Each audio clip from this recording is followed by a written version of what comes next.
갑작스런 예배 중단으로 캄캄한 터널 안에 갇힌 듯 모두가 혼란스러워하던 중에도 베델교회는 성도들과의 더욱 원활한 소통을 모색하게 되었습니다.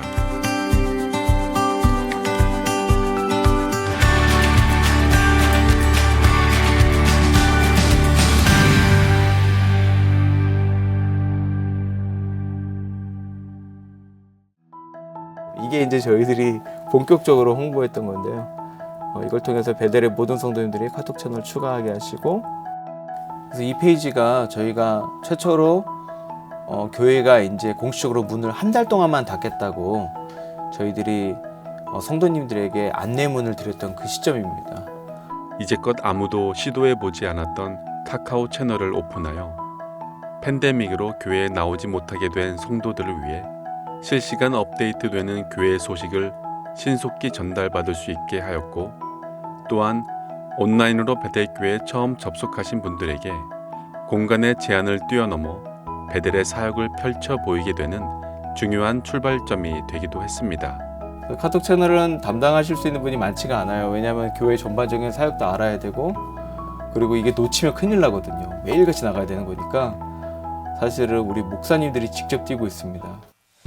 혼돈 속에 있었던 그 바울, 외로움 속에 잠 못 이루면서 어리둥절하고 있었을 그 바울, 주를 위해서 한 길만 쭉 달려왔는데 혼자 덩그러니 남겨져 있는 그 고독 속에서 주님이 찾아오셔서 하셨던 말씀, 달세, 담대하라. 얼마나 강렬하면서도 힘주는 주님의 말씀이었거든요. 달세.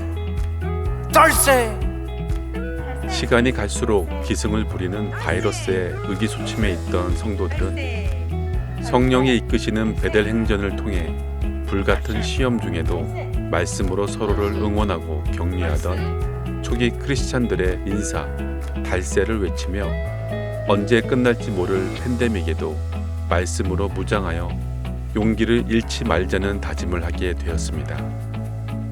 이 시기 베델교회는 팬데믹으로 비즈니스에 어려움을 겪게 된 많은 성도들의 아픔을 함께 나누고자 성도들의 업소를 소개하기 시작했고, 성도들로부터 생필품을 도네이션 받아 어려운 이웃에게 전달해드리는 사랑 나눔 프로젝트를 진행하였습니다. 또한 목요 중보기도 모임을 줌 미팅으로 전환하여 두드림이라는 기도 모임을 시작하였고, 자녀들을 위한 페이스갓 기도 모임도 함께 할 수 있었습니다. 주성필 목사님과 함께하는 수요 프로젝트 요이 땅은 요르단과 이스라엘 땅을 쉽고 재밌게 알아가는 프로그램으로 온라인 수요 말씀 여행이 정착하는 계기가 되었고, 암 환자를 위해 직접 음식을 만들어 집 앞에까지 전달하여 격려하는 예향 사역도 계속하여 이어나갔습니다.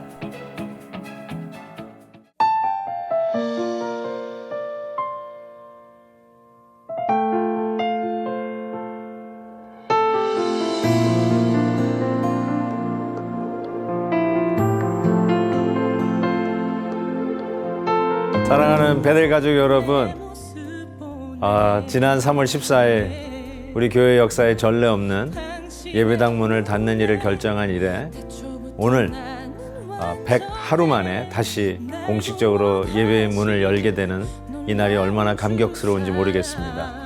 그리웠던 얼굴들을 보는 것으로도 가슴이 울컥하고, 이게 얼마나 고맙고요, 우리 하나님이 우리에게 주신 기회인지 예배 드리는 것이 너무너무나 감사합니다. 베델 가족 여러분, 달세 사랑합니다. 100명이라는 비록 제한된 인원이긴 했으나 현장에 나와 예배를 드릴 수 있다는 소식에 모든 스태프들은 기쁨과 흥분된 마음으로 현장 예배를 위한 준비에 박차를 가하게 되었습니다. 드디어 현장 예배를 드리게 된 날, 모든 스태프들과 봉사자들은 오랜만에 예배에 나오시는 한 분 한 분 성도들을 교회 앞 뜰에서부터 기쁨으로 맞아 주었습니다.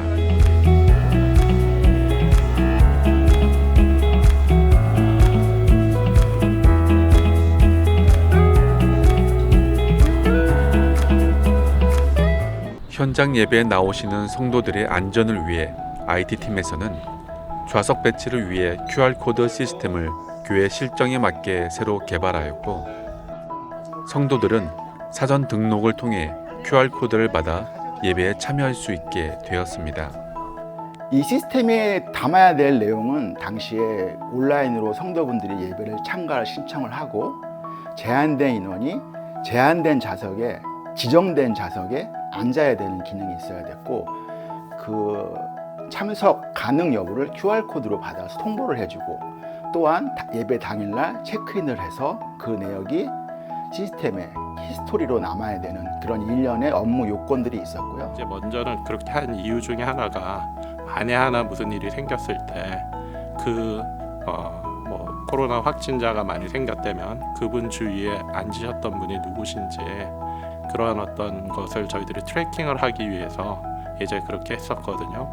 그러니까 그걸 하다 보면 이제는 저희들에게도 혹시 이제 있을 그런 거를 좀 더 잘 대비할 수 있고 또 많은 분들이 이렇게 함으로 인해서 나도 나중에 그런 문제가 생겼을 때 보호받을 수 있겠구나. 현장 예배에 나오시는 성도들의 열 체크를 위한 여러 화상 카메라가 마련되고 본당과 교육부 예배실 등 교회 곳곳의 방역을 위해 토요일과 주일 예배 시간 전후로 방역을 하였으며 예배가 전면 오픈된 지금까지도 이 방역 사역은 계속되고 있습니다. 작년 코로나 팬데믹 이후에 2020년 6월부터 방역 사역이 시작되었습니다. 저희 방역 팀원들이 지나갈 때 사람들이 이제 겁을 먹고 피하는 경우가 있는데 저희 방역 팀에서 사용하는 알코올은 케미칼이 아니고 감자에서 추출한 100% 인체에 무해한 원료입니다. 따라서 저희가 걱정하는 것은 혹시 저희를 보고 도망가다가 넘어질까 걱정이 되니까 아무런 걱정하지 마시고 그냥 자연스럽게 지나가시면 되겠습니다. 특별히 저희 방역팀원 가운데 노승남 집사님의 아들이 10살짜리 제이크가 있는데 정말로 시종일관 계속 아빠를 따라서 같이 방역에 동참하고 있어서 우리 베델의 미래가 정말 밝다는 생각을 하고 기쁨과 즐거움으로 함께 사역을 섬기고 있습니다. Rather effective today, requiring all counties to close their indoor activities, their indoor operations. 다시 열린 예배의 기쁨도 잠시, 하루도 지나지 않아 다시 예배의 문을 닫으라는 주지사의 명령은 또 한 번 우리를 더 깊은 터널 속으로 밀어넣는 듯 했습니다. 한 주 딱 열고 다시 문을 닫으라고 하는 이 주지사의 행정명령을 듣고 한편은 너무 실망하고 한편으로는 기독교에 그렇게 호의적이지 않은 주정부가 또 내려진 행정명령이라고 하는 소리를 들을 때 더 화도 나기도 하곤 했지만 우리 먼저 우리 성도님들의 안전과 또 건강을 생각하기 위해서 어떻게 하든지 간에 그 일에 따라서 예배를 드렸으면 했는데 한 주 열었다가 다시 드리지 못한다.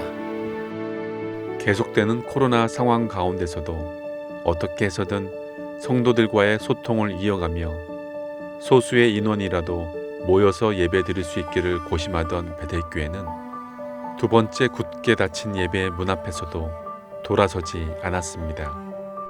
그러다가 이제 야외에서는 드릴 수 있다라는 그 얘기에 우리 그러면 교회 마당에서 마당 예배를 시작하자.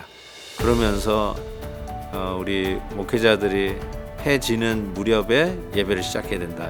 그리고는 결국 이 뭐라고 명명할 것인가 이야기를 하다가 일부 예배 전이니까 영부 예배로 하자.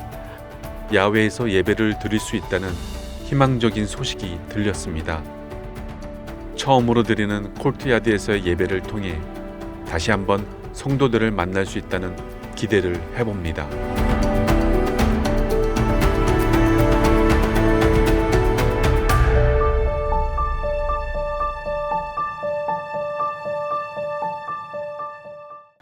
성자와 성령의 이름으로 굿모닝 베델 가족 여러분. 깜짝이야. 굿모닝 베델 가족 여러분. 주보 읽어주는 남자 이춘경 정승락입니다.